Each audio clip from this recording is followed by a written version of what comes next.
Plan that would overhaul voting here in Arizona could be on your ballot in November. Proposition 140 would change the state's electoral system. Some political insiders believe an overhaul is needed, while others are predicting a confusing mess if it's approved. 12 News journalist Justin Pizzera breaks down what you need to know. Your ballot could look a lot different in the 2026 general election if Proposition 140 is approved by voters this November. It's a plan that could reshape how you vote in Arizona. This last election, I wanted to vote for a Democrat in the Democratic primary for Congress, but I wanted to vote for Republicans for county supervisor and some other county offices. I can't do that. I have to pick one side or the other. Chuck Coughlin heads up High Ground, a public affairs group in Phoenix. He says right now when voters go to the polls in a primary election, they have to choose between a Republican or Democratic ballot. Then voters can only vote for those listed candidates. If Proposition 140 is approved, there would be no partisan primaries in the state, so every candidate, regardless of party affiliation, would appear on one ballot.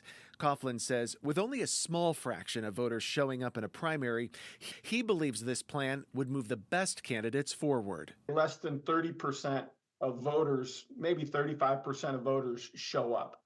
In a general, about 80% of the electorate shows up.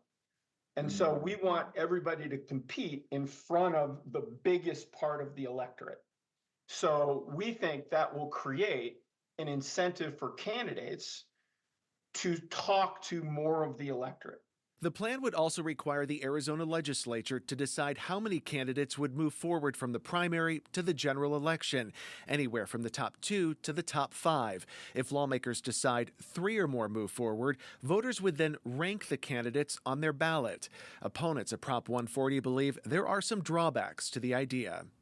Ranked choice voting is very confusing to voters. They have to consider multiple candidates at the same time.